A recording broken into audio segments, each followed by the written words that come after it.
et bienvenue dans ce 11e épisode du balado D'une mère à l'autre de Maman sans tabou, le balado qui donne voix au chapitre aux mamans plutôt qu'aux spécialistes en tout genre. Aujourd'hui, j'ai le plaisir de recevoir Nathalie Bolac pour incarner la 6e mère de clan qui est la conteuse. Alors bonjour Nathalie. Allô Anne, merci de me recevoir. Ah non, mais je t'en prie, je t'en prie. Euh, Alors, comme je disais avant l'enregistrement, aujourd'hui, c'est moi qui te reçois, puis la semaine prochaine, c'est toi. Oui, on Et en s'échange fait, ça. les deux entrevues vont sortir la même journée, donc c'est génial. Wow. C'est génial. Alors, Nathalie, je te présente brièvement, hein. Je t'ai rencontrée pas via le RMA.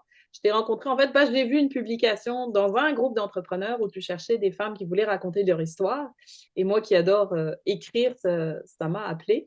Et je me rappelle, on s'est fait un premier appel et j'étais vraiment flabbergastée de voir tous les points communs qu'on avait, en fait. Donc, quand je t'ai proposé de participer à mon balado, ça m'a pas du tout étonné que tu choisisses la conteuse. Oh, Et on va voir pourquoi après. Mais avant ça, j'ai envie de te demander comment ça va. hmm, c'est tellement une belle question. On a le réflexe de répondre ça va bien, tu sais, même quand ça va pas bien parce qu'on a la croyance qu'on veut pas déranger les gens, on veut pas prendre trop de place, même si à l'intérieur ça se scrooge. Présentement, aujourd'hui, ici maintenant, je vais vraiment bien parce qu'on est là ensemble. Mais je te dirais que dans mon quotidien, ça va vite. Parce que justement, là, on est dans le projet de la Opposé Lotus. Je prépare en même temps le montage du manuscrit qu'on envoie à l'impression dans 2 semaines, que je prépare aussi le lancement qui va avoir lieu au mois de septembre, le 21 septembre. Puis, on commence une nouvelle cohorte d'écriture au début du mois de juillet pour le prochain tome, celui du chakra du plexus solaire. Donc, mon environnement est effervescent, puis je trouve ça stimulant parce que en même temps, ben, je trouve que je réussis quand même bien à équilibrer toutes ces énergies-là, tout cet emploi du temps-là qui, pour certains, a l'air beaucoup trop plein. Mais pour moi, c'est juste parfait parce que c'est équilibré. Il y a de la création, il y a de l'organisation, il y a de la relaxation, il y a de la connexion à la nature.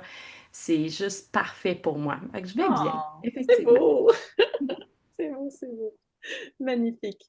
Alors, avant de plonger dans les enseignements et le poème, donc j'ai décidé de tirer une petite carte d'oracle. Donc aujourd'hui, j'ai choisi La médecine des animaux de Dominique Rankin et Marie-Jo Tardif parce que si vous avez écouté l'épisode en solo où je vous explique les enseignements de cette mère, les animaux sont très présents dans les traditions autochtones, dans les contes, et notamment en lien avec la 6e mère, puisqu'elle s'adresse aux enfants. Donc, comme je disais, dans toutes nos traditions orales, peu importe les pays, les animaux sont là dans des contes pour nous raconter des choses et nous donner des leçons. Donc, aujourd'hui, on va voir quel animal nous accompagne pour cette entrevue, Thalie. Tiens, j'ai envie que tu me dises de stop quand j'arrive sur la bonne carte. C'est toi qui vas décider. D'accord. Je brasse, tu m'arrêtes quand tu veux. Stop. Tu m'as dit stop? Non, Oui. oui, j'ai un peu. Ok, c'est ce que je pensais. Et là, à ce moment-là, il y a un paquet entier de cartes. Je pense qu'on va Oh, prendre la première, hein? oui, oui.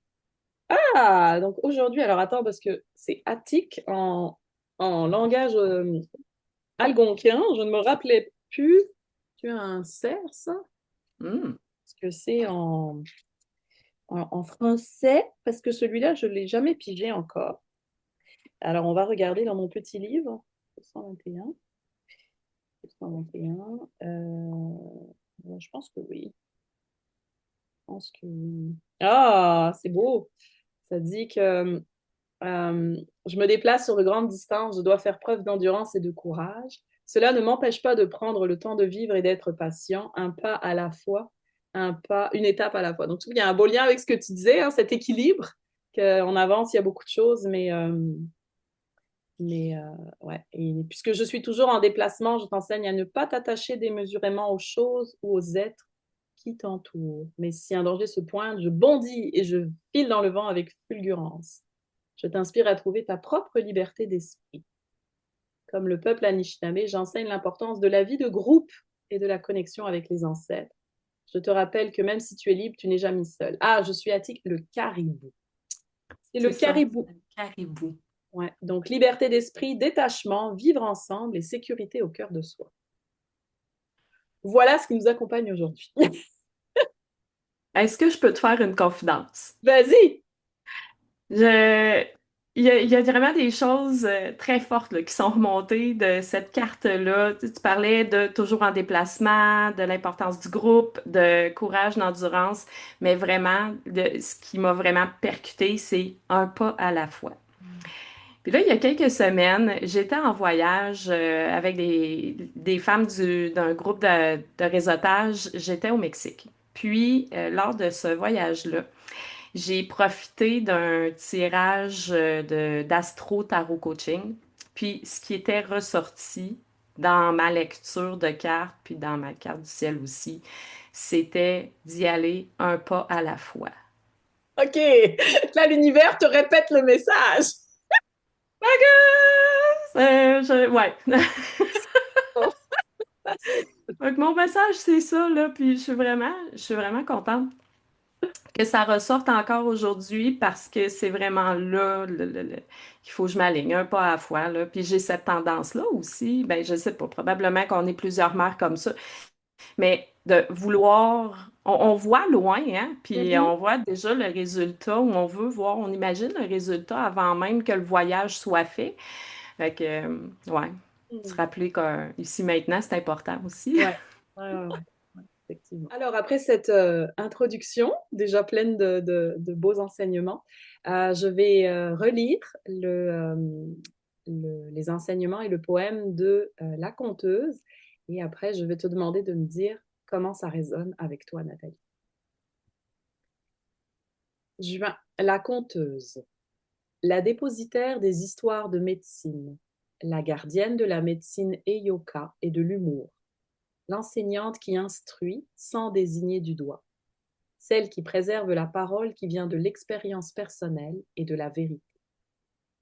Elle nous enseigne à éduquer en racontant des histoires qui contiennent des leçons, à équilibrer le caractère sacré et l'irrévérence en utilisant l'humour de façon créative, à parler de notre expérience sans juger les autres et sans auto-jugement, à être un étudiant dans la vie aussi bien qu'un enseignant, en pardon, à être un étudiant dans la vie aussi bien qu'un enseignant en préservant la sagesse acquise.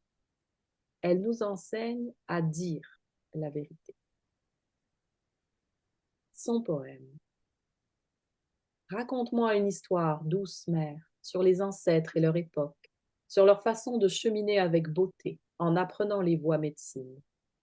Quand tu racontes leurs histoires, cela me permet de voir l'importance de chaque leçon et comment elle s'applique à moi. À travers l'exemple d'un autre, je partage ses rires et ses larmes. À travers l'expérience d'un autre, j'apprends comment l'amour peut l'emporter sur la peur. Ensemble, nous pouvons voyager au cœur de ces autres époques en faisant nôtre toute la sagesse des héritages jusque-là oubliés. Alors, comment ça résonne? Tu viens de raconter ma vie. Ouais,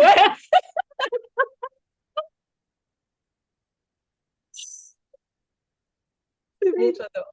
Oh, drôle. C'est drôle dans le sens stupéfiant. Hmm. My gosh, je suis sans mots, c'est rare. Je suis sans mots. OK, l'épisode est fait. Merci, bonsoir. C'est drôle parce que quand moi je les relis, je vois encore plus. Tu sais, là, il y avait l'enseignante. Je dis, ah ben, c'est vrai, elle a été enseignante. Des Oui, choses que j'ai pas vues la première fois. ah oui, ben, puis c'est drôle parce que au moment où cet épisode-là va sortir, ça fera exactement un an que j'aurai pris ma retraite justement de l'enseignement. J'y aurais passé 26 ans de ma vie à accompagner. Mais, puis, j'aime pas l'idée de d'inculquer un savoir, mais plutôt de partager un savoir, puis d'amener un cheminement, des prises de conscience. Puis j'enseignais les langues, j'enseignais le français puis l'anglais. Puis je trouve tellement que ces matières-là, ces sujets d'enseignement-là sont riches, puis sont des portails extraordinaires pour mieux apprendre à se connaître soi. Puis c'est ça que j'ai essayé d'amener aussi dans mon enseignement tout au long de ce un petit peu plus de quart de siècle-là. Puis c'est que aucun des élèves qui ont quitté ma classe est parti sans être transformé. Puis j'aime beaucoup ce lien-là justement avec la médecine de guérison dont tu parlais parce que justement, il y a une transformation qui s'opère en soi, ben on est mieux, on est plus léger, on est plus outillé pour ce qui s'en vient, puis pas juste au niveau académique, mais au niveau humain. Puis c'était vraiment ça mon approche. Je trouve ça délicieux. Ah, c'est beau, c'est beau, c'est beau. Ouais, moi, ça me rappelle aussi quand j'étais. Moi, j'ai adoré aussi enseigner. Moi, j'enseignais aux adultes, par contre, mais ce que j'aimais, en fait, c'est que ça m'amenait autant à moi, en fait. C'est que c'était vraiment. Ben, parce que c'était des adultes aussi, mais je me disais qu'avec des enfants, il va y avoir la même chose d'une autre façon, mais c'est que j'apprenais autant d'eux qu'ils apprenaient de moi. Ah oui, c'est tellement un beau partage. Oui, tellement. Puis, il y avait une étudiante une fois. Moi, j'aimais beaucoup les débutants en langue française parce que tu vois les progrès plus rapidement. Puis, il y a un côté enfantin. Tu sais, moi, je peux m'amuser. Bon, je dessine pas parce que je suis pas bonne, mais tu sais, je faisais le pitre pour qu'ils comprennent et tout ça. Puis, on faisait Oui. des jeux et tout. Et il y a une femme, une fois, elle m'a dit, mais tu nous as enseigné tellement plus que le français. Ouais, j'étais comme, waouh, tu sais. Surtout que moi, Ouais, c'était des gens qui arrivaient ici, tu sais, pour se trouver un travail, refaire leur vie, etc. Donc, pour eux, le français, c'était la porte d'entrée vers une nouvelle vie, quoi. Donc, ouais, tout à fait. ouais, j'étais fière d'être. Donc, je comprends. Je comprends le sentiment. Alors, donc, toi, qu'est-ce que. Donc, tu disais, tu as enseigné les langues donc, au primaire, au secondaire? Au secondaire, puis Secondaire. vraiment, là, les 5 années du secondaire, je les ai toutes, j'ai sévi dans ces 5 niveaux-là. Puis j'aime ça, utiliser ce verbe-là, sévir, parce que c'est tellement à l'opposé de qui je suis, que justement, tu sais, aussi dans mon style de discipline, tu parlais d'humour, ben, il y avait beaucoup d'humour, il y avait beaucoup de sens de la dérision, il y avait Puis je pense que c'est ce qui aidait beaucoup les élèves, que j'utilise souvent l'adverbe beaucoup, Seigneur. Mais c'est ce qui amenait les élèves à créer une connexion, une relation de confiance Mhm. avec l'adulte puis le système d'enseignement que je représentais. Parce que je comprenais très bien que quand ils étaient en colère ou qu'ils étaient en réaction à propos d'un résultat ou d'une difficulté qu'ils n'arrivaient pas à surmonter, c'était pas contre moi personnellement, mais c'était contre l'égrégore que je représentais, celui de l'enseignement, celui de l'école, celui de l'adulte éducateur. Puis c'était correct. Tu sais. Puis d'avoir cette compréhension-là, de ce rouage-là des relations, ben ça m'amenait à vivre un enseignement puis une relation avec eux qui était très légère, on Mm, va le dire. mm. Ouais, ouais, ouais. Non, non, l'humour, c'est puissant. Moi, j'avais du mal avec les enfants, justement, à être dans l'humour. Fait que je préférais avec les adultes. Ça passait mieux. Oui, ben je te dirais, j'ai eu une petite période exploratoire au primaire. Ouais. C'était pas ma tasse de thé, Mm, c'était vraiment pas mon terrain de jeu de privilège parce que je sentais que justement l'humour avec eux, c'était différent, c'était pas le même niveau d'humour mhm, aussi, là. C'est sûr que dans la vie, j'apprécie énormément une bonne joke de pète, on va le dire. Mais au, faire juste ça. Tu sais, j'ai besoin d'un humour plus intelligent, ouais. de jouer avec les mots, de faire découvrir aussi des humours différents, Mm, parce que ça fait vraiment partie de moi, de ma mhm, personnalité, puis de mon quotidien, de lâcher une bonne joke bien placée ou un beau jeu de mots qui est drôle, mais qui porte à réfléchir. Donc, avec les adolescents, c'était plus facile mhm. pour moi ça. Puis ce que j'avais expérimenté aussi de l'enseignement aux adultes, parce que je suis allée jouer partout, tu sais, moi, Ouais. fille de buffet. J'aime ça goûter à un peu tout. Ce que j'avais goûté aussi de mon expérience d'enseignement aux adultes, c'est que il y avait plus de sérieux, il y avait plus de motivation Mm, intrinsèque. Donc, c'était totalement différent. Donc là, je sentais que la clientèle me demandait d'être plus sérieuse, plus mm, mm, structurée. Donc, j'ai moins trouvé mon grand plaisir, mon cœur a mm, moins bondi dans cet environnement-là.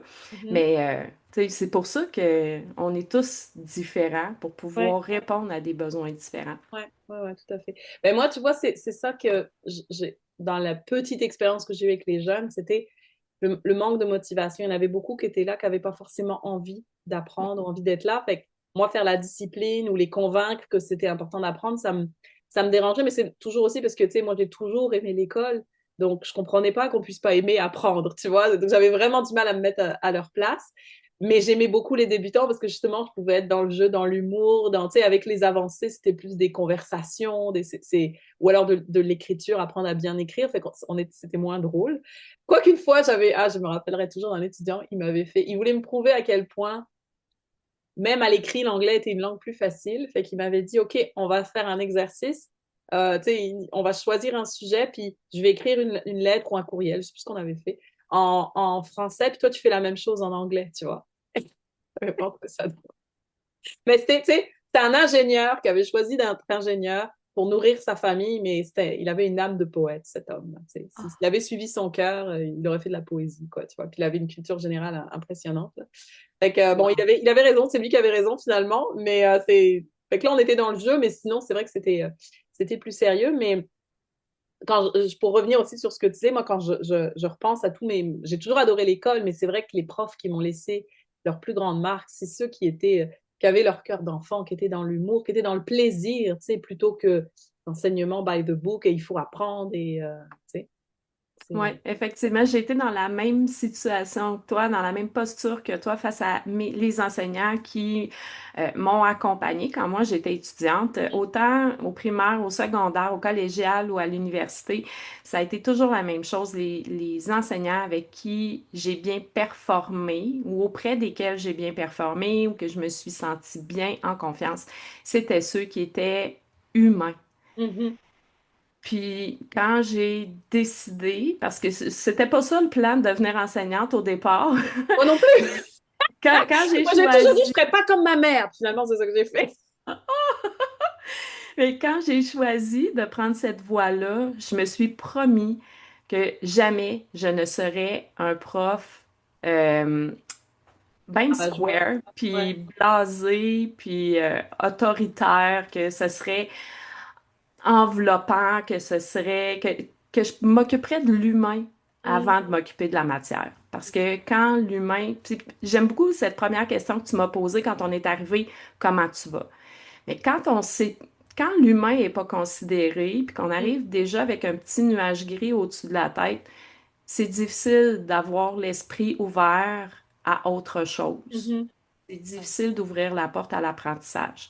Donc, c'est pour ça que pour moi, l'humain, puis de prendre soin sans jugement, c'était vraiment important dans ce que j'avais envie de transmettre après. Mhm. Puis tu vois, ça, c'est quelque chose que j'apprécie de la façon d'enseigner ici au Québec par rapport à la France.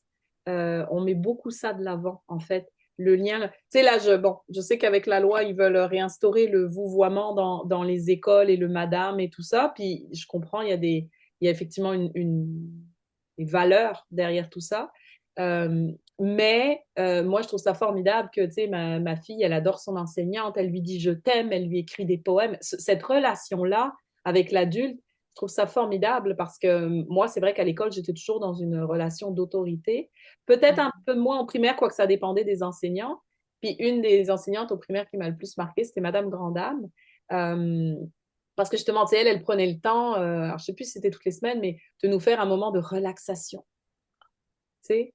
Moi, c'était un moment bonbon, quoi, pour moi. C'était comme waouh. Puis, tu sais, elle nous avait remis à la fin de l'année une petite phrase à chacun. Puis, moi, je l'ai encore, là.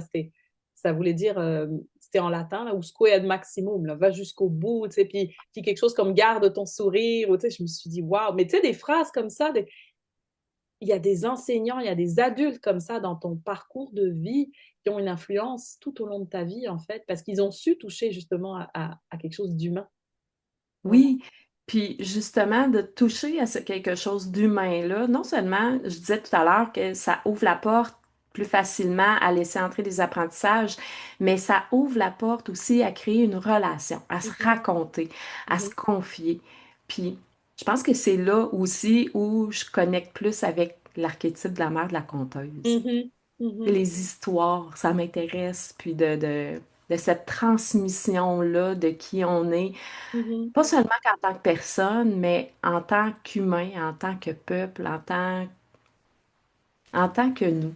Puis j'ai envie de dire aussi en tant que mère, parce que moi, je me rends compte que quand je raconte à mes filles euh, comment j'étais petite ou des choses qui me sont arrivées pour leur donner une leçon de vie, ça passe aussi beaucoup mieux. Et ils sont friands de ça, les enfants. Puis je me dis, mais c'est vrai, moi aussi, il y a des parties entières de l'histoire de mes parents que je ne connais pas. Et c'est tellement beau de partager ça parce que du coup, ils voient le lien. Ah ben oui, c'est vrai, maman, elle a été petite. Et tu sais, ils posent des questions, puis ils essayent aussi de voir s'ils sont comme toi, enfant. Ou... Et ça, je trouve que c'est vraiment précieux. C'est vraiment précieux. Oui. Ah oui, c'est drôle parce que la semaine dernière, j'étais chez ma mère, justement, avec ma fille. C'était beau, là.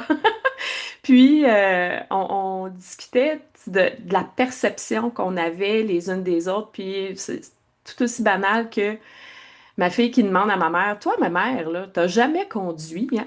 Et pourtant, ma mère a déjà conduit. Elle a eu son véhicule, son permis de conduire. Mais ça, c'était aller jusqu'à, je pense, mes 2, 3 premières années de vie.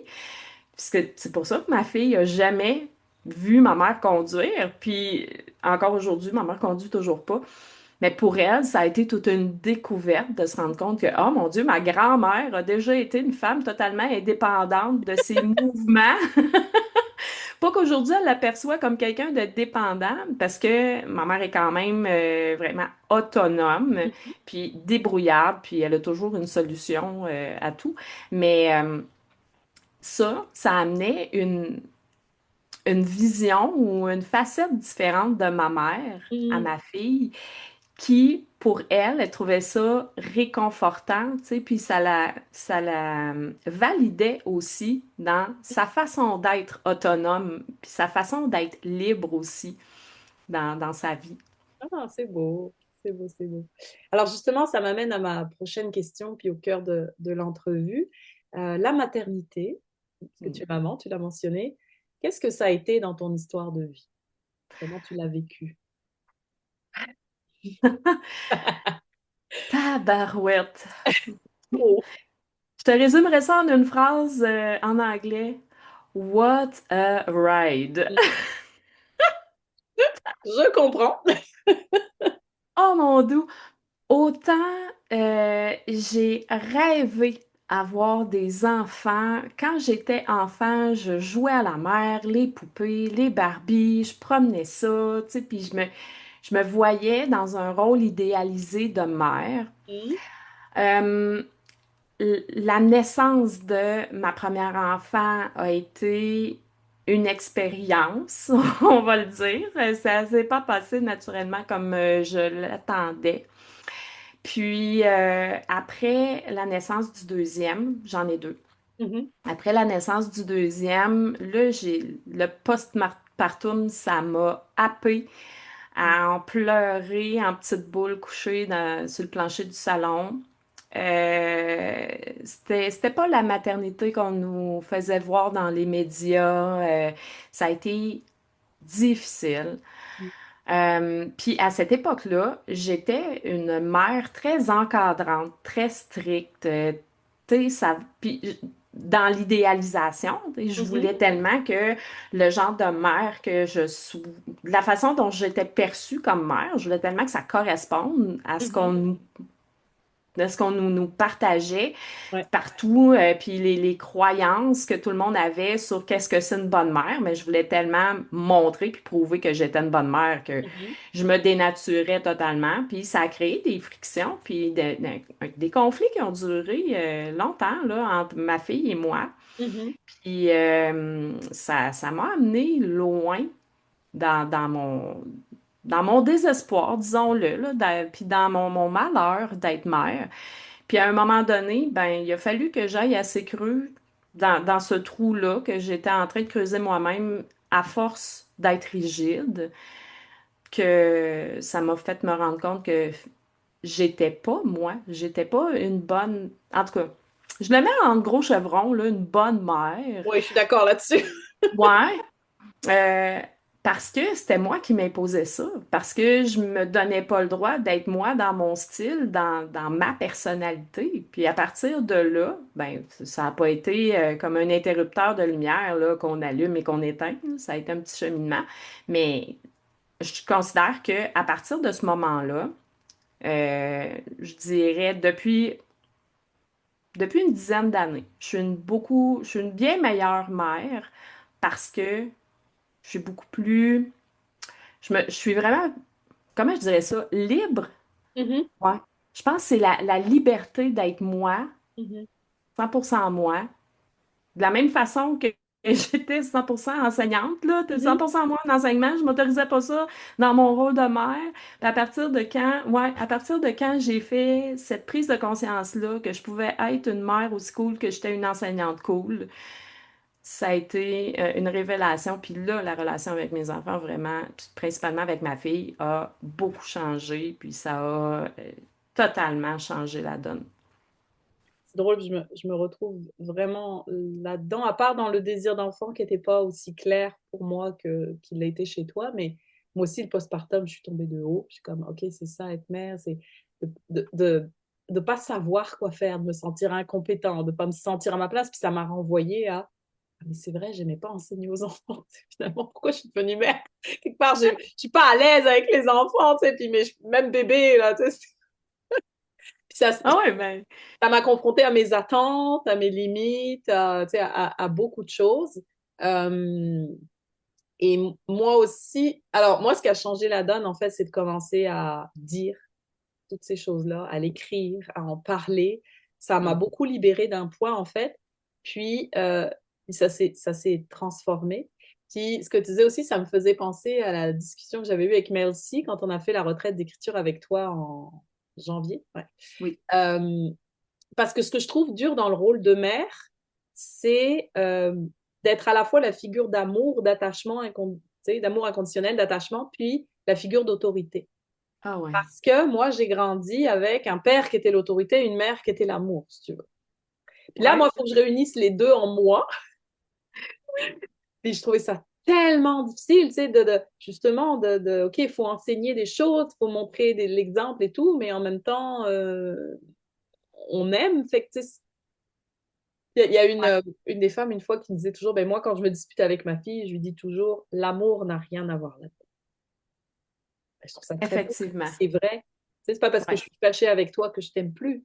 Je suis fâchée avec toi pour telle et telle raison, puis c'est mon rôle de faire ça. Puis moi non plus, j'aime pas ça, mais c'est mon rôle, tu sais. Comme je disais, je serais pas une bonne mère si je faisais pas ça. Mais Hmm. merci, ce qu'elle me disait, mais joue à la mère. Joue à, sois petite fille avec tes enfants. Et je me rends compte que c'est ça, de plus en plus, quand je reconnecte à cette façon d'être moi-même, comme tu dis, ben, ça va beaucoup mieux. Ça Ah va oui, beaucoup mieux. puis je me rappelle tellement justement de la façon dont j'ai été élevée, puis c'était correct à cette époque-là, tu sais, la mère faisait vraiment, ma mère faisait vraiment tout son possible, mais quand ça débordait, parce que veux pas, j'étais une enfant très dynamique, là, T'es puis j'étais, TDAH en plus? Tu l'étais-tu déjà jeune? comment tu dis? T'étais pas TDAH, toi? Ah oui, oui, oui, Oui, oui, le gros déficit, la grosse hyperactivité, là, ouais, c'est puis ça. le neuroatypique, là, c'est Ça doit pas être évident pour des parents aussi. eh ben, ben, j'ai beaucoup de respect et d'admiration pour ma mère, là, qui a encore toute sa santé mentale. Mais, tu sais, c'est pas rare qu'elle disait, attends que ton père arrive.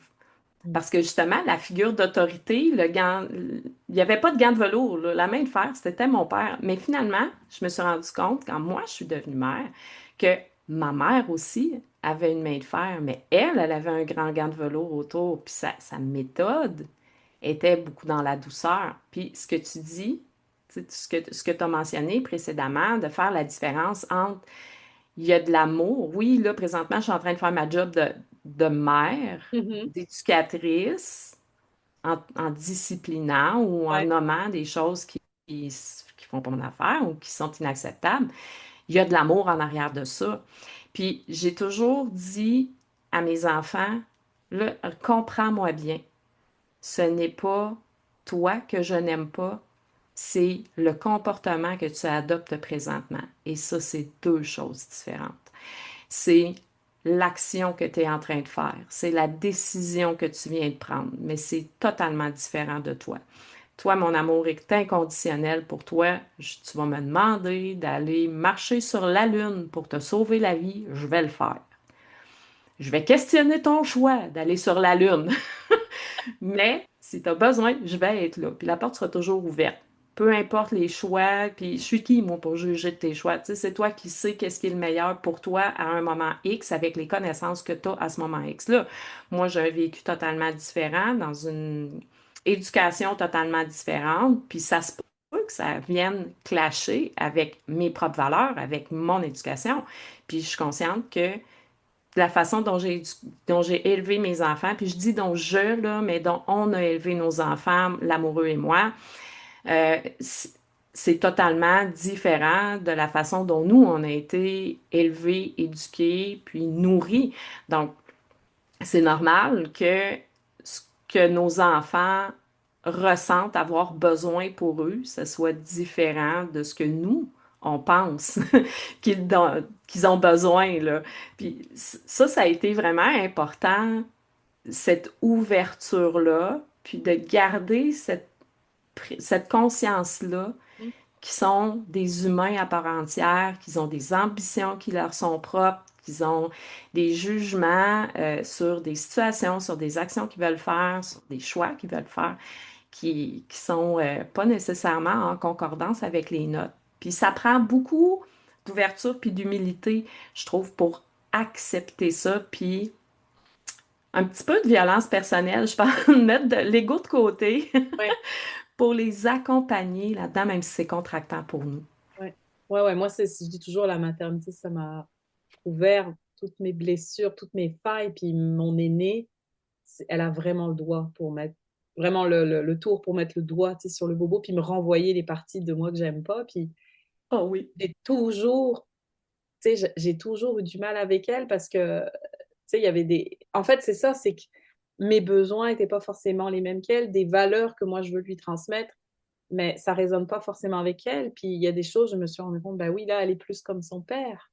Puis son père, je l'aime pour ces raisons-là aussi. Donc, quelque part, c'est, tu sais, moi, comme moi, j'ai toujours comme besoin d'aller dehors, de tout ça. Puis elle voulait pas. Puis je dis, mais c'est important d'être dehors, de jouer. Mais parce que moi, c'était ça mes souvenirs d'enfance. C'est un besoin que j'ai. Puis maintenant, je suis comme, bon, bah, ok, moi, mon besoin, c'est de sortir, je vais sortir. Puis toi, t'aimes mieux rester à la maison comme ton père à lire, lis. Puis en même temps, je me dis, c'est formidable, elle adore lire. Elle me dit toujours, c'est ma passion, lire. Je suis comme, ok, merci, mon Dieu. Oui. C'est de s'ouvrir à se dire, ok, c'est pas.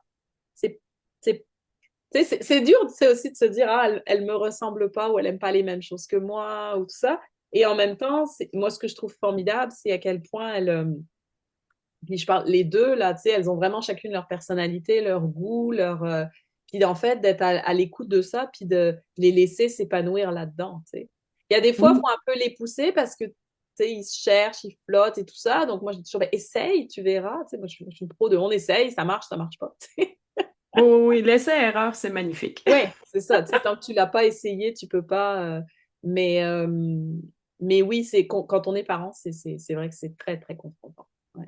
Ah oui, puis on se tient la main là, dans nos expériences avec notre première née. Moi aussi, c'est elle qui a été la plus confrontante, puis justement, qui a su trouver ou qui les a inventés, nos boutons, nos Mm, déclencheurs, là, pour venir nous montrer justement nos zones d'expansion, nos zones de travail sur soi, où mm, on pouvait devenir des meilleurs humains. ouais. Et du coup, est-ce que tu dirais que c'est ça le cadeau qui vient avec la maternité? Ah, tellement, Mm, tellement. Je pense que la mission de nos enfants, tu sais, nous, on est là pour être des guides, là. Puis mon père l'a souvent dit, il dit, vous m'appartenez pas. Il nous disait ça, moi puis mon frère, vous m'appartenez pas. Vous m'êtes juste prêté. Puis vous Hmm. venez me montrer des choses. Puis il y a été un moment où j'avais oublié cette phrase-là qu'il m'avait dite. Puis avec le recul, avec tout ce qu'on, comme l'apogée de la descente il y a 10 ans, L'apogée de la descente, j'adore. ouais, J'adore le contraste. Euh, ça, cette phrase-là m'est revenue. À- On parlait de timing divin, là. Ouais. Ben, je pense que ça a été ça. Hmm. Cette phrase-là est revenue dans ma mémoire de Hey Nat, tes enfants ne te sont que prêtés. Ce ne sont pas tes enfants. Tu sais, oui, ils ont utilisé ton vaisseau corporel pour s'incarner dans ce monde-ci, Mhm. mais ils nous appartiennent pas. Puis ils sont là, je pense que nos enfants sont nos meilleurs enseignants d'évolution personnelle. Parce que dans leur propre découverte du monde tel qu'il est, au moment où eux arrivent, ils viennent confronter toute notre perception du monde tel que nous, on le conçoit, mais à partir de nos conceptions de ce qu'il était quand on l'a appris. Ouais. Comme il était le monde quand nous, on est arrivé puis qu'on Hmm. l'a appris comment est-ce qu'il fonctionnait. C'est une mise à jour existentielle extraordinaire qu'ils nous offrent, puis justement, tu sais, nos enfants sont nos plus grands, nos plus beaux enseignants. C'est exactement ce que disent toujours les néo-autochtones que je suis, Dominique Rankin, là, c'est vos plus grands professeurs. Puis, tu sais, toi, tu disais, on est des guides, ben, c'est drôle, moi, une fois, j'avais fait un rêve incroyable sur ma fille aînée, puis le message que j'ai entendu, c'est elle ton guide. C'est ton Wow, guide. Puis après, je me suis intéressée au design humain, et effectivement, elle est projecteur, et le projecteur, c'est celui qui guide, puis on est tous des générateurs. Fait que c'est clairement elle dans la famille qui nous montre les choses à sa wow, façon et tout. Et, et, euh, et moi, je trouve ça formidable parce que moi, j'ai toujours aimé apprendre. Donc, tu sais, puis en même temps, ce qui me réconcilie, c'est de se dire, oui, mais elle m'a quand même choisi moi pour ouais, s'incarner. Fait que c'est qu'elle a aussi des choses à... Oui, elle veut me montrer des choses, mais elle a probablement aussi des choses à apprendre de moi. Si c'est moi qu'elle a voulu pour maman, c'est qu'elle a besoin de choses que moi aussi, je peux lui apporter, tu sais. Puis il y a des fois, il y a ça aussi, hein, c'est qu'il y a des fois, on s'en rend compte comme des années après. Tu sais, c'est pas tout de suite qu'on voit les. Tu sais, je parlais avec des mamans de jeunes adultes, là, puis elles commencent à récolter les fruits de ce qu'elles ont. Notamment avec Jennifer Miron, là, dont je parlais. Elle me disait, il y a des choses, là, je pensais pas que ça avait laissé une trace, mais maintenant, tu sais, je me rends compte que, ah, tu sais. ah Fait que oui, d'avoir cette effectivement. patience-là, cette humilité, comme tu dis, de se dire, bon, bah, je fais de mon mieux, je sème des graines, et puis après, c'est eux qui feront pousser les Ouais. plantes qu'ils veulent. Oui, tout à fait. Ils cultivent leur propre jardin. Puis moi, je suis un peu à cet espace-là aussi où mes enfants sont de jeunes adultes. Mon bébé va avoir 24 ans, peux-tu croire? Puis ma grande a 5 ans présentement. Puis c'est ça, c'est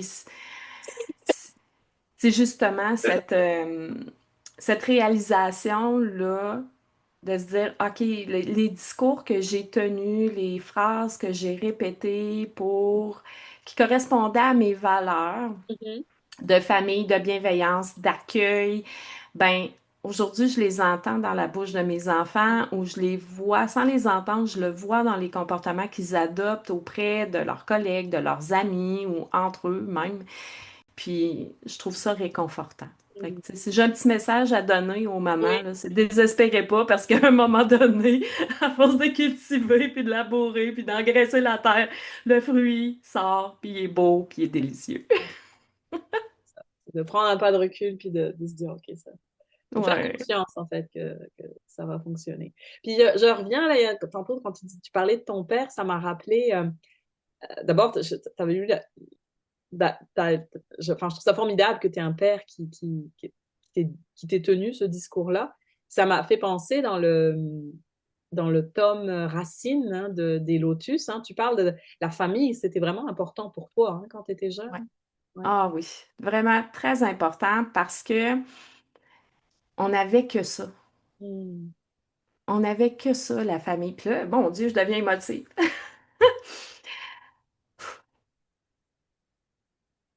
On n'avait rien. Mhm. On n'avait pas de fortune. On n'avait pas de voiture de l'année. On faisait pas de grands voyages à Disneyland. Mais on savait, nous, S apostrophe avait, là. Puis on savait aussi le verbe savoir. Hmm. Puis ça, c'était notre plus grande richesse. Notre noyau familial était petit, mais était tissé serré. Euh, Mon père avait un frère, une sœur. Ma mère avait 5 frères et sœurs. Donc, c'était pas des grandes familles comme plusieurs avaient, avec des dizaines et même des quinzaines de frères et sœurs. Mais c'était tissé serré, puis on pouvait toujours compter les uns sur les autres. Puis ça, c'était vraiment précieux.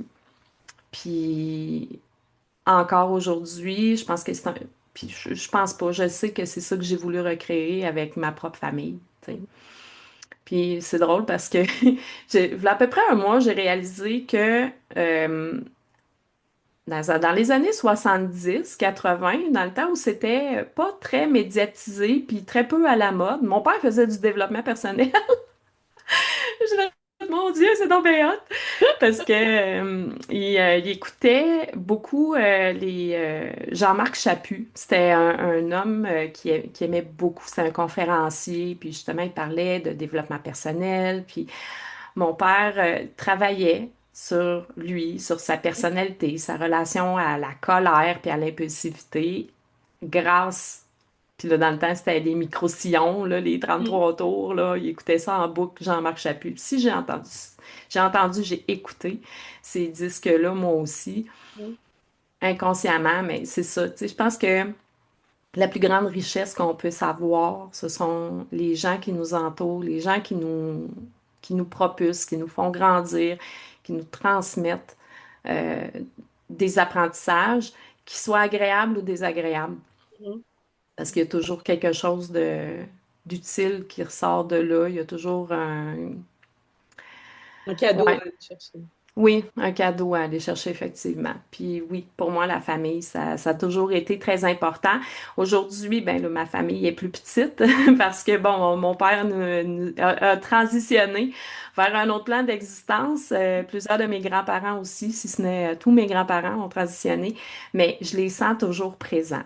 Puis ma famille, j'ai l'immense privilège de la choisir maintenant. Puis c'est pour ça aussi que dans l'expérience d'écriture de Là où poussent les lotus, je parle toujours de la famille des Lotus Ladies. Oui, puis on t'appelle Maman Lotus.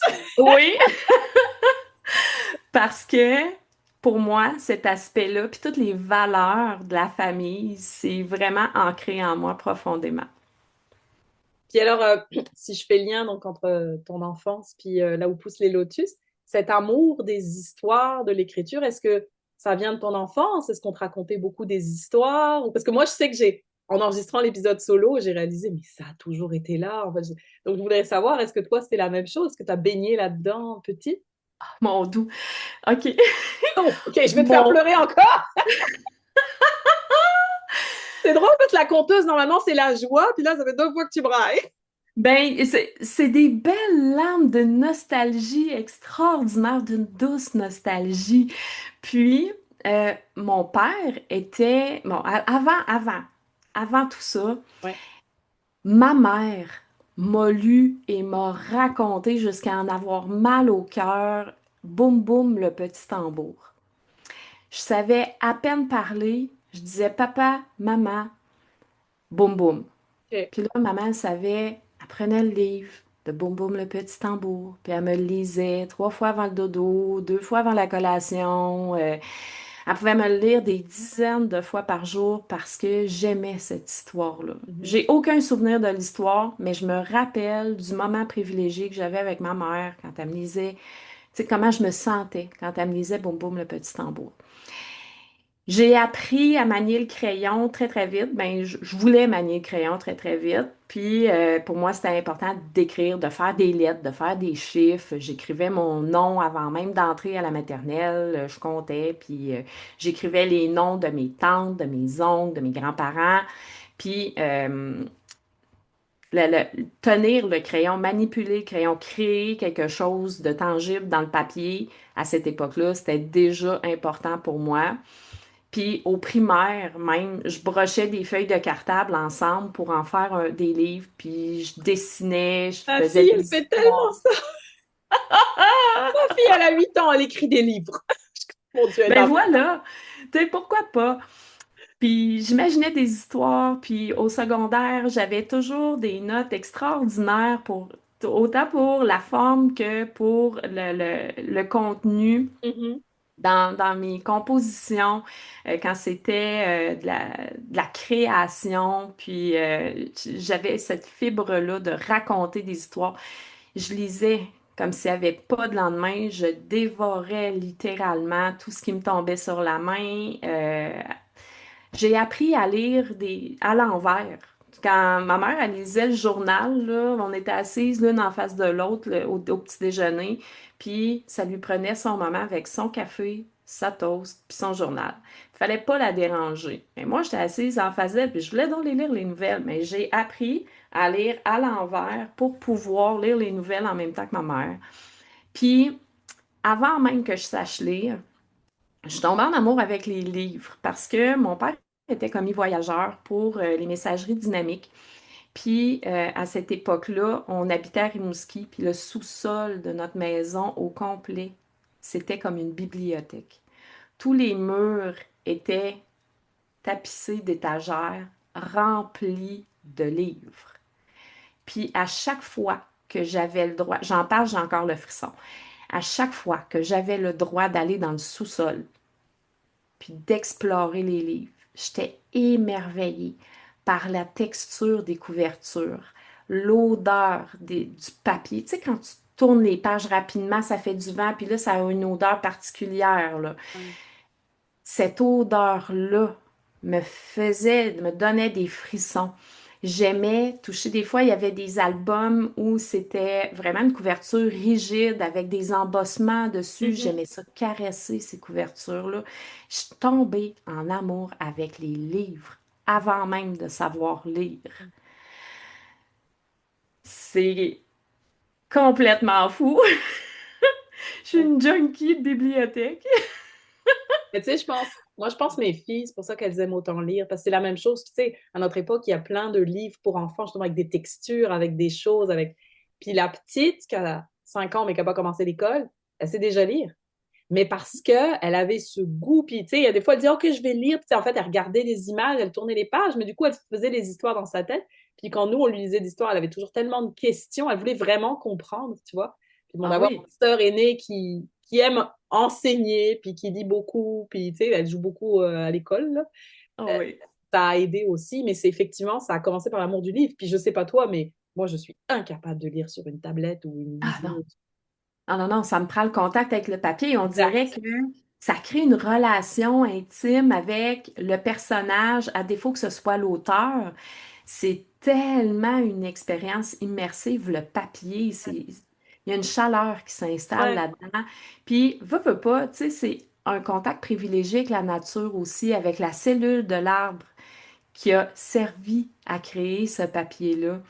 Puis, ah, mon Dieu, c'est tellement l'apogée de mon expérience de lectrice, là, puis pas de lectrice, mais d'amoureuse du livre. Je Mhm. pense qu'elle s'est atteinte quand quand ma petite nièce m'a fait découvrir les livres pour enfants Geronimo Stilton. Ah, Les j'ai lu ça livres, avec ma fille hier. my gosh, les livres qui puent et qui sentent bon. Mais à quel point c'est plus parfait, ça, comme expérience littéraire. Tu sais, il y a des textures sur les couvertures, il y a des brillants, il y a du scratch and sniff.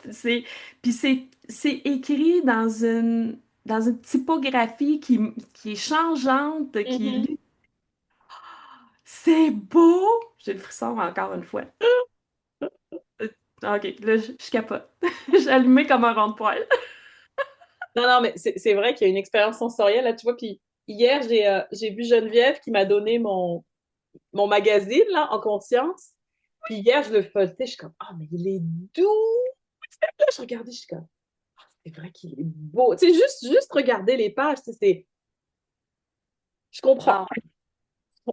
Ah, oui, puis justement, tu sais, cette expérience sensorielle-là qu'on peut s'offrir avec le livre physique, Mm, c'est chaleureux, c'est mm, enveloppant, c'est sensuel. ouais, tout à C'est fait. fou le chakra sacré. Ah ben, parfait, tu viens de me donner ma transition. Fait que là, je voulais savoir, qu'est-ce qui t'a poussé à... Bon, on comprend hein, que tu as l'amour des livres et tout ça, mais qu'est-ce qui t'a poussé à lancer l'aventure de là où poussent les lotus? Bah, au départ, c'était pas une aventure, hein, c'était juste je pense, un premier livre, puis finalement, là, c'est devenu... Ah oui, ben mon dos, ça là, c'était un one night stand là. C'était une histoire d'un soir. Mhm. Puis ça faisait 5 ans que je me Finalement, disais, ça a fait des bébés. ah oui, ben oui, puis des beaux bébés, c'est une belle histoire de maternité, ça. C'est pas confrontant comme mon premier enfant humain, là. Mhm. Mais ben, c'est peut-être toute mon expérience justement de maternité humaine qui a amené à ce que cette expérience de maternité-là soit Possiblement, plus ouais. agréable, plus Mhm. fluide, je Ouais. dirais. Mais quand je me suis lancée en affaires, tu sais, ma coach, elle me disait, Nathalie, il faut que tu écrives un livre pour asseoir ta notoriété, pour faire connaître ton expertise, puis ça va t'asseoir aussi comme ta crédibilité. Ça va asseoir ta crédibilité en tant qu'entrepreneur. Mhm. Fait OK, c'est bien beau, là, mais c'est parce qu'à cette époque-là, j'offrais pas des services linguistiques. Je le faisais déjà suffisamment à l'école. Je Ouais. voulais pas faire ça dans mon entreprise. Je faisais du coaching de vie, puis de l'accompagnement des soins énergétiques. OK. Complètement ailleurs. Mhm. Puis, à un moment donné, ben, il y a eu comme une espèce de shutdown de l'humanité au complet, tu sais, où on pouvait Mhm. plus toucher ni voir en personne qui que ce soit. Puis là, ben, la séance énergétique, ça devenait différent, plus compliqué, moins fluide. Puis j'ai fait, ben, OK, je vais offrir des services de correction pour les entrepreneurs. Puis c'était les gens que je côtoyais à cette époque-là. Puis en virtuel, ça se faisait bien à distance et tout. Puis c'est comme ça que mon entreprise de révision puis d'accompagnement littéraire est née parce que Mhm. ça s'est enchaîné. Puis c'est là que l'idée d'écrire un livre a refait surface. OK. Ça a mijoté là, comme faux pendant un bon 2, 3 ans, puis de me dire, bon, qu'est-ce que je pourrais écrire, comment... Puis la coach en arrière, puis la raconteuse était toujours là, puis j'avais pas tant envie de faire quelque chose de pédagogique pour le moment, j'avais envie de raconter. Puis j'avais envie d'ouvrir des consciences, puis de briser de l'isolement. Mhm. Puis je me suis dit, hey, mais faire tout un livre au complet, j'ai peur de me laisser tomber encore dans ce projet-là, parce qu'il y en a plein de projets que j'ai commencé puis que j'ai pas fini dans la vie, là, comme plein d'autres mondes. Puis je me suis dit, ben, et si? Puis là, on revient au cerf, pour qui la communauté puis Mhm. l'ensemble, c'est important, tu sais. Mais pour moi aussi, tu sais, la famille, la communauté, le groupe, ça a une grande importance. Puis je me suis dit, ben, si il y a des gens avec moi puis que je suis pas toute seule, c'est sûr que ça va se faire. C'est sûr qu'on va se nourrir l'une l'autre puis que ça va arriver, ce projet-là. Puis c'est comme ça que j'ai levé la main pour le livre. Mhm. On savait même pas comment ça allait s'appeler, mais j'avais l'idée d'un collectif inspirant, un peu comme le bouillon de poulet pour l'âme de Jack Canfield. Puis, mais j'avais comme pas allumé que Jack Canfield, il y en avait toute une trentaine de livres de Mhm. ça. Ouais. En tout cas, je sais pas qu'est-ce que j'ai brassé dans l'énergie, mais cette expérience-là de premier livre a été vraiment enrichissante. J'ai beaucoup appris. Je savais pas pantoute où est-ce que je m'en allais. J'avais aucune idée de ce qu'il fallait faire pour publier ce livre-là, puis je l'ai appris un pas à la fois en le vivant. En le faisant, ouais. Ouais, en le faisant. Puis, quand le premier livre a été lancé, il y a des femmes qui sont venues me voir et qui m'ont dit, ben là, Nathalie, comment ça se fait que moi, j'ai pas écrit dans ce livre-là? Mais là, le timing était pas bon là, mais maintenant, il le serait. Est-ce qu'il va en avoir un deuxième? Puis c'est une amie, ben c'est Lauriane Derry, qui a écrit dans le Chakra Racine, qui m'a dit, à un moment donné, on était dans l'auto, puis elle me dit, hey, Nathalie, ton affaire de Lotus, là, va en avoir rien qu'un livre, hein? Puis j'ai failli répondre, ben oui, il va en avoir rien qu'une, parce que pour moi, c'était clair, là. C'était un projet sur ma liste que on coche, puis on passe à autre chose. Parce que je suis ce genre de personne-là qui aime les petites vites, puis qui passe facilement d'un projet à l'autre, mais qui est capable de prendre des engagements aussi sur le long terme, tu sais. J'ai quand même enseigné pendant 26 ans. Mm. Puis, j'étais pas capable. Mon corps refusait de dire, ben oui, il va en avoir rien qu'un. Puis là, c'est comme s'il y avait une force plus grande que moi qui avait pris le contrôle de mon corps, qui avait dit, ben oui, il va en avoir d'autres. Puis c'est carrément les mots qui ont sorti de ma bouche. C'est oui, il va en avoir d'autres. Puis on est en train de me faire savoir que c'est 7 autres livres au moins qu'il va Et avoir. j'en ai des frissons. Lauriane, elle m'a sacré une claque sur l'épaule, puis elle m'a dit, pas les 7 chakras. Puis là, la vibration dans mon corps est devenue tellement grande, tellement forte. J'avais l'impression d'exploser. J'ai fait, ah ben, ça a l'air que c'est ça. Là, sans encore trop savoir où est-ce que je m'en allais avec ça, j'ai repris le petit cahier de notes parce qu'à chaque fois que je rencontrais une femme ou que je jasais avec une femme pour ce projet d'écriture-là, le premier, ben, je prenais des notes, tu sais, c'était quoi leur histoire, c'était quoi le message qu'ils avaient envie de partager, c'est quoi l'enseignement qu'elles avaient reçu là-dedans, puis c'est quoi leur transformation, leur wow actuel. Puis, toutes celles qui revenaient vers moi pour me dire, ah, il va en avoir un deuxième, hein, Nathalie, puis je veux vivre ça avec toi, puis tout ça, c'était toutes des histoires qui avaient un lien avec les thématiques du chakra racine. Puis j'ai fait, OK, univers, ben c'est par là qu'on va commencer. Puis, à ce moment-là, j'ai fait la promesse, ou en tout cas, j'ai créé un lien énergétique avec les femmes de l'univers en disant, ben, tant qu'il y aura des femmes qui auront envie de partager leur histoire transformationnelle, il y aura des Lotus Livres. Puis c'est comme ça que Mais ça a c'est bien. fleuri. Ouais. Wow. Ouais. Et que tu parlais de timing divin, mais moi, c'est pareil parce que finalement, ça faisait déjà un an que ton projet existait. Puis moi, j'étais déjà dans le RMA, dans les paillettes, dans les femmes, je sais plus quoi, enfin, plein de groupes. Puis c'est là que j'ai vu ton truc, puis t'en étais rendu au chakra sacré. Puis moi, je t'ai dit, ah ben moi, c'est sûr que c'est le chakra sacré. Mais là, je trouvais ça parfait parce que si j'avais voulu embarquer dans un autre chakra, peut-être que, tu sais, je serais passée à autre chose. Puis après, je vais faire, ah non, finalement, tu sais, que là, non, le timing, c'est OK, c'est maintenant. Puis comme toi, ce que j'aimais du projet, c'est, ben, ça me fait peur de faire ça toute seule parce que moi aussi, je veux écrire mon livre. Mais là, je me dis, OK, on va commencer dans le collectif. Puis moi aussi, je crois à la force du collectif. Donc, je me dis, c'est Mhm. merveilleux. Tu sais, c'est un premier pas. Je vais être accompagnée, je vais être guidée. Oui, puis Ah ouais. justement, j'avais envie de créer cette expérience-là de saucette, si on veut, Mhm, dans le monde de l'écriture, pour rassurer mhm, les femmes qui, comme moi, avaient peur de se lancer dans leur projet, que ça mijotait pendant longtemps, puis que c'était encore caché dans un ordinateur, dans un cahier, dans un tiroir, puis que ça sortait pas parce que, mon Dieu, on voit ça comme un projet hyper gros, mais de le faire une petite bouchée à la fois. Tu sais, un on éléphant, ça vient au se mange cerf, une bouchée à au la fois. caribou, je veux dire, Ah ouais, le caribou, pas à la ça, fois. Ouais. une bouchée à la fois, puis ça peut nourrir toute une communauté aussi pendant des mois, là. Puis pendant des, tu sais, quand c'est, quand c'est bien préservé, puis quand c'est bien apprêté, ça peut nourrir pendant des années. Mais c'est ça, la beauté de ce collectif-là. Mon Dieu, que je viens de faire un beau lien. Mais, Oui, puis moi, je vois le lien avec la petite histoire, le petit conte de la Luciole dans le conte de la sixième mère. C'est c'est les peurs hein, qui nous empêchent de briller, d'oser, tu sais. Fait que, comme tu dis, en faisant ça en groupe, en communauté, on dépasse sa peur, puis on ose. Puis, tu sais, je repense à Chantal, là, qui a écrit dans 2 livres déjà, puis que ouais. j'étais que j'ai vu dans la masterclass avec toi, là, puis causait toujours pas, qui doutait encore. J'étais comme, mais voyons donc, cette fille-là, elle a un talent pour écrire. Tu sais, vas-y, quoi. Ose.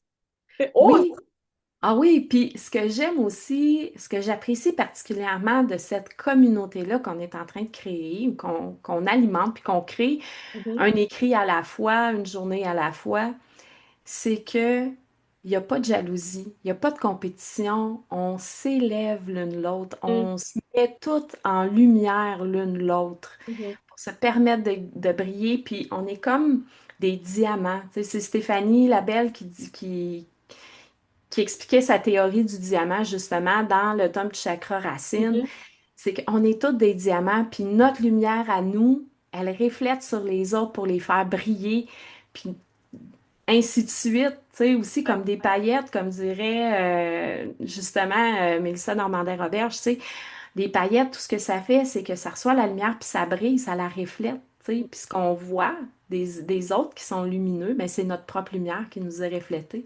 C'est ça que je trouve extraordinairement beau et nourrissant de ce projet-là. Wow. Fait que, magnifique. C'est magnifique. Pour terminer, j'ai envie de te demander, ce serait quoi, selon toi, le plus grand tabou sur la maternité, encore aujourd'hui?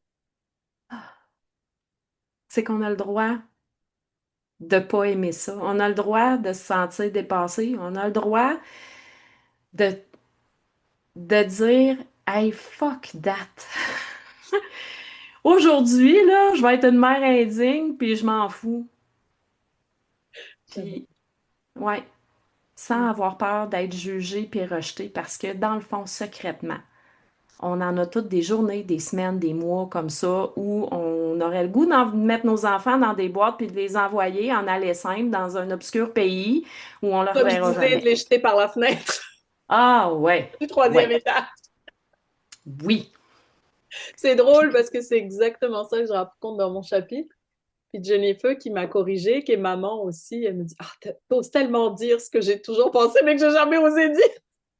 Ah oui, on a le droit de vouloir les vendre pas cher sur Kijiji ou même de vouloir payer pour s'en débarrasser.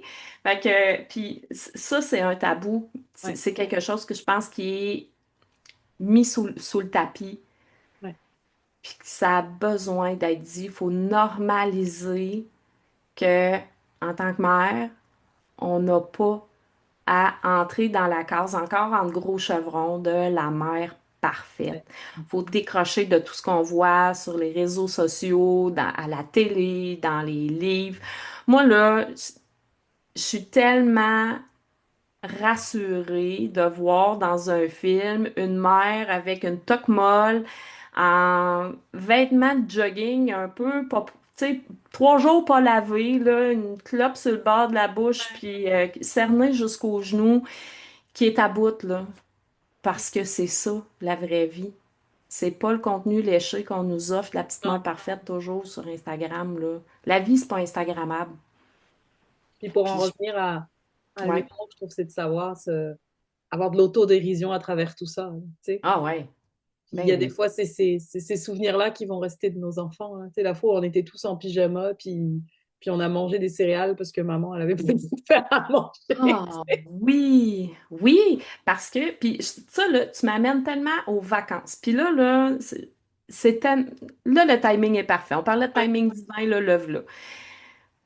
Là, les mamans, là, lâchez-vous la grappe cet été avec les vacances parfaites de nos enfants. Il faut qu'ils soient occupés, il faut qu'ils soient stimulés parce que là, ils feront plus rien, ils seront pas à l'école, puis gna gna gna. Là, faut qu'ils soient au camp de jour, faut qu'ils fassent du soccer, du baseball, puis une activité artistique. Puis là, pendant les vacances, on part en vacances pendant 7 jours. Là, faut que je trouve une activité à tous les jours. S'il vous plaît, arrêtez-moi ça. Arrêtez-moi ça. Vos enfants ont besoin, et vous-même, Mhm. vous avez besoin, toute la gang, puis là, je m'inclus là-dedans, de rien. On a besoin d'espace tagué, rien dans l'agenda. Tu sais, des fois, on demande à nos chums, là, ah, à quoi tu penses? Puis ils disent rien. Mais ça, là, en anglais, on appelle ça la nothing La nothing box. box, ouais. Nous, on n'a pas Hein? ça, les femmes. Ah, Seigneur! Mais il faut créer ce vide-là Ouais. parce que le vide est créateur. Le vide est générateur.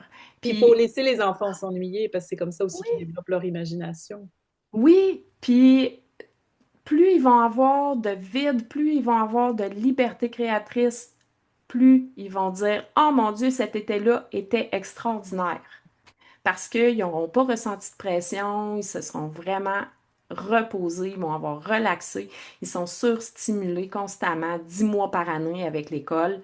Pendant les vacances, est-ce qu'on peut laisser le cerveau respirer? Est-ce qu'on peut laisser les émotions respirer?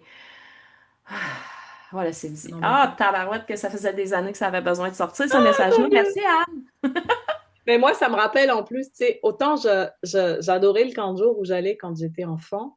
Mais il y avait des... Parce que le matin, c'était toujours des activités créatrices, du bricolage, des choses comme ça. Puis j'aimais ça avec ma sœur. Tu sais. Mais l'après-midi, c'était des jeux en extérieur, tu sais, des jeux de balles, des jeux de... Alors, il y a des fois, il y avait des chasses au trésor, des énigmes, ça, j'aimais ça. Mais il y a des fois où on disait... Parce que c'était chez ma grand-mère, en fait, on disait, Mamie, est-ce qu'on peut rester à la maison cet après-midi, quoi? Puis bon, elle acceptait. Pas toujours, parce que, bah, tu sais, quand même, mes parents payaient pour ça. Mais il y a des fois, oui, parce que je pense qu'elle avait conscience que si ça nous plaît pas, si c'est pas le fun, on est quand même là pour s'amuser, c'est les vacances. Puis écoute, ces après-midi-là, alors, on jouait dans le jardin, on s'inventait des histoires, on se déguisait. Enfin, tu parlais de créativité, mais on en est venu avec ma sœur à se créer, j'en parle dans mon chapitre justement, le duo des vents.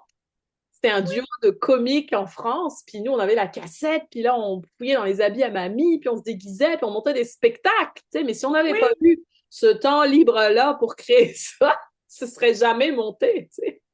Fait Oh que, non, ouais. mais... Ouais, puis c'est ça, tu sais, de se lâcher la grappe, oui, d'avoir une certaine structure, mais de laisser de la liberté dans la structure, c'est magique, tout ce qui se produit à ce moment-là. C'est vrai. Puis pour nous aussi, hein, Ah oui, des vacances où tellement. on n'a rien, ou des pauses, ouais. Ben oui, on a le droit d'être juste une mère l'été, là, de pas être un animateur de 15 jours, justement, ou un géo de Club Med, là. Ouais. Mm. Écoute, merci beaucoup, Nathalie. Ça conclut parfaitement notre entrevue. Fait que, Merci à toi. c'est vraiment le fun. Donc, merci à toi. Merci à toutes pour votre écoute. Bonne journée tout le monde. Au revoir. Alors, voilà qui est conclu mon entrevue avec Nathalie Bolac, alias Maman Lotus, alias la rallumeuse d'étoiles, alias la conteuse. J'espère que vous avez apprécié cet entretien. Si c'est le cas, je vous rappelle, comme toujours, que c'est très aidant quand vous nous le faites savoir en nous mettant des étoiles sur Apple et Spotify ou des commentaires sur YouTube. Ça aide vraiment le balado à se faire connaître. Et pour tout savoir sur Maman sans tabou, je vous invite à visiter mon site web, ma page Facebook ou à visiter aussi ma chaîne YouTube où il y a d'autres vidéos que ces entrevues. Donc voilà, sur ce, je vous retrouve le 24 juillet pour un nouvel épisode en solo avec la septième mère de clan, celle qui aime toutes choses. Bon début d'été tout le monde!